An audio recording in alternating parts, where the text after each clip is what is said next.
vậy luôn ta để tham miên content monetization nó cứ dừng ai rồi lối bạn đừng ông và số đây là ngọc này chẳng ở video ngày nay chương monetizeไป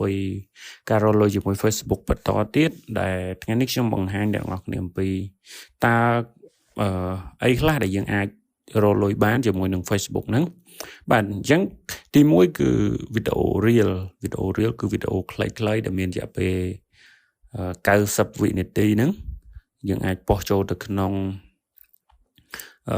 Facebook យើងបាន អាហ្នឹងក៏អាចរលួយបានហើយពាណិជ្ជកម្មដែលបើករលួយនៅលើវីដេអូខ្លីៗហ្នឹងគេឲ្យឈ្មោះថា add on reel ហើយអាហ្នឹងក៏អាចរលួយបានច្រើនគួរសមដែរហើយមួយទៀតដែលជាកម្មវិធីថ្មីដែលអាចរលួយបានជាមួយ Facebook ហ្នឹងគឺតកតងនឹង bonus ហ្នឹងគឺវាផ្ដល់ឲ្យយើងបានរហូតដល់$30,000 ប្រសិនបើយើងមាន performance ល្អមានន័យថាយើងប៉ុសច្រើនប៉ុសរូបស្លឹកប៉ុស story ប៉ុស add on reel ច្រើនវីដេអូវែងច្រើនឬមួយក៏ live ច្រើនប៉ុន្តែហើយរាល់ពេលដែលយើងប៉ុសវីដេអូខ្លីក៏ដោយវែងក៏ដោយរូបភាពក៏ដោយ story ក៏ដោយមានអ្នកទៅចូលទៅមើលច្រើនមានអ្នក react ច្រើនមានអ្នក share ច្រើនអាហ្នឹងគឺមានន័យថា performance របស់យើងល្អវានឹងឲ្យ bonus គេហៅ extra bonus ហ្នឹងទៅលើ content របស់យើងទាំងអស់ហ្នឹងមិនថាជារូបភាពមិនថាវីដេអូមិនថាវីដេអូខ្លីវីដេអូវែងឬក៏ story ឬក៏អី live អីហ្នឹងគឺបានទាំងអស់ហើយមួយទៀតតកតងនឹងគេហៅថា in stream ad ហ្នឹងគឺបានតាមរយៈការដាក់ពាណិជ្ជកម្មទៅលើវីដេអូវែងអញ្ចឹងវីដេអូវែងគឺចាប់ពី3នាទីអីឡើងទៅប៉ុន្តែភាគច្រើនវីដេអូถึง3នាទីអីវាអត់ឲ្យ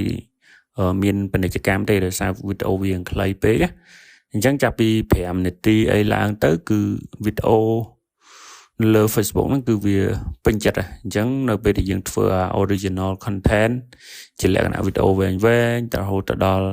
7នាទី10នាទី15នាទី20នាទីអីឡើងទៅអាហ្នឹងក៏វាបានដាក់ពាណិជ្ជកម្មបានលុយច្រើនដែរអញ្ចឹងឥឡូវហ្នឹងគេពេញនិយមmonetization មួយហ្នឹងដែលគេហៅថា CM ឬមួយក៏គេហៅថា content monetization អាហ្នឹងមានន័យថាគឺ all in one បើសិនជាមានCM ហ្នឹងឬក៏គេហៅថា content monetization ហ្នឹងមានន័យថាយើងប៉យក៏បានលុយដែរយើងប៉ោះរូបភាពក៏បានលុយយើងប៉ោះស្លឹកក៏បានប៉ោះស្លឹកប៉ោះរូបភាពតែមួយទេប៉ោះរូបភាពក៏បានលុយ add story ក៏បានលុយប៉ោះតិចក៏បានលុយប៉ោះ live វីដេអូក៏បានលុយវីដេអូខ្លីវីដេអូវែងគឺបានអស់អញ្ចឹងឥឡូវហ្នឹងអ្វីដែលគេចង់បានខ្លាំងគឺcontent monetization ហ្នឹងឯងមានន័យថាឲ្យតែមានវាមួយគឺបានទាំងអស់បានទាំង add on reel បានទាំងbonus extra bonus បានទាំងin stream ad បានទាំង live ad អីទាំងអស់និយាយរួមទៅឲ្យតែថាមានcontent monetization ហ្នឹងគឺយើងអាចរកលុយបានទាំងអស់ហ្មងបាទអញ្ចឹងប្រសិនបើបងប្អូនធ្វើoriginal content ហើយទទួលបានcontent monetization ហ្នឹងបងប្អូនអាចតាក់ទងមកខ្ញុំមកប្រសិនបើបងប្អូនអត់ដឹងថាត្រូវធ្វើអីបន្តទៀតទេអាចតាក់ទងមកខ្ញុំនឹងឲ្យក្រុមការងារគាត់រៀបចំជូនហើយដូចបញ្ជាក់អញ្ចឹងនៅពេលដែលពួកយើង set up មាន bank នៅក្រៅប្រទេសមាន admin នៅក្រៅប្រទេសហើយគឺបងប្អូនកាត់ភាគរយតាមដែលគេត្រូវការហ្នឹងទៅហើយសមហ្នឹងគឺជាលុយបងប្អូនគេនឹងវេឲ្យបងប្អូនតាមទឹកលុយជាក់ស្ដែង